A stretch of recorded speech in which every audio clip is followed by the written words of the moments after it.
What's up, guys? Welcome back to the vlog. It's a beautiful sunny day in Toronto. It's our hottest day of the year so far. I've had a great day of practice, gym, and now I'm walking down to the beach, gonna grab a coffee and do a little Q&A. I posted a tweet yesterday, shared it on Instagram, and I got a bunch of questions. So now I'm gonna sit down in the park, have a coffee, and answer them.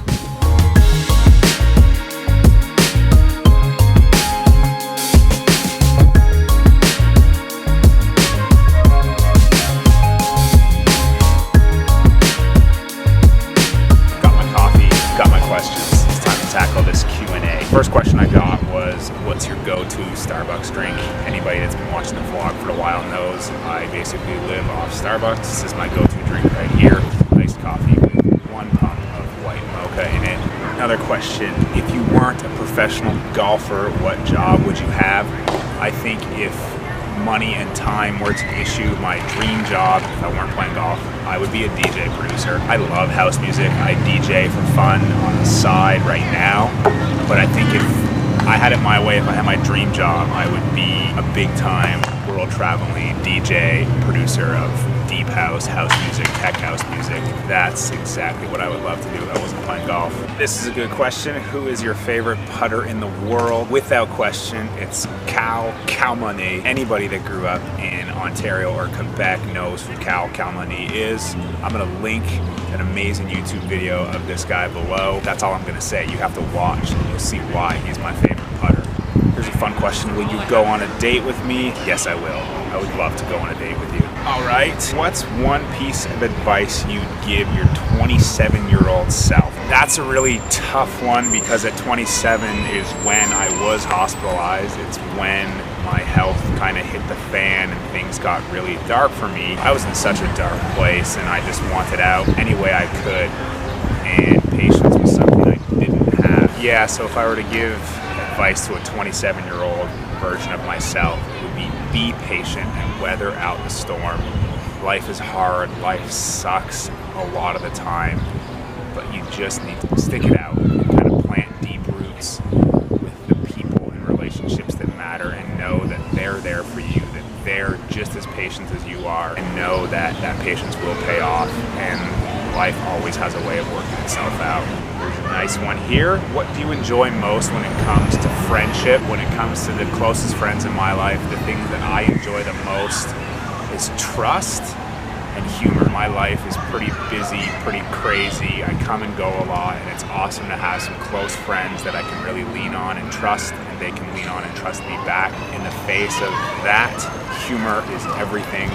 I have some great friends back in Jacksonville that help me laugh kind of the hardest I've ever laughed. So I would say humor is huge. Your closest friends got to keep things light and keep things fun. It's a pretty good balance to this serious life of chasing a golf ball and traveling and all the hectic, stressful things I do. It's so nice to go back home and just laugh my butt off and have a lot of fun with the people that mean the most to me.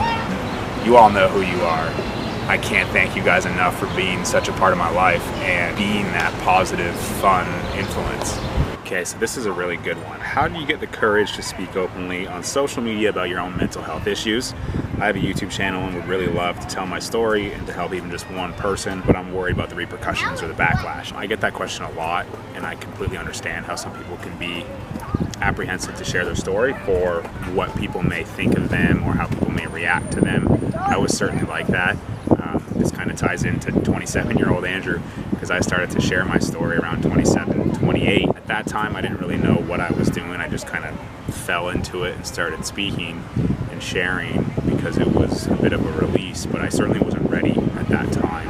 And it probably set me back more than it helped me. I think the first piece of advice I would give, be able to sit down on the computer and just write out all the intricacies, the nitty-gritty bits of your story with the intention that no one's going to read it, but if you can get through that, it means you are ready to share your story because now you own your story. Your story doesn't own you. In terms of being worried about what other people may think, that's very normal. I think that's not just a mental health thing, that's just in general life, but you just need to kind of buck that trend. If it helps just one person, that's worth 1,000 times more than the one person that may give you a hard time for it. So I think ultimately you just need to fully embrace and own and be proud of what you've been through. And from that place, you'll be so able and willing to share it, and you won't care about repercussions or backlash. If you're not really there yet, that's okay. It can take some time to get there, but my advice would just be work through it and get to the place where you own your story and you own your struggles and you own your illness, and they don't own you. Because from that place, it doesn't even take courage. It's just part of who you are. I guess this is just a long-winded way of saying it's a lot easier than you think it is, but it takes a little bit of time to get to that place of ease to share your story. Practice it, write it down, and if you can get through it, you're ready to share it on your YouTube channel or on your Instagram or on your Twitter or on your Facebook. You may get negative response, but like I said, one positive response is worth way more than 100 or 1,000 negative responses. So I wish you all the luck. I wish you all the courage, and I know you can share it because you and I aren't too dissimilar, and for some reason I was able to share mine, and I'm not more special, or I'm not more courageous, or I'm not more brave than you are. I look forward to seeing you share your story.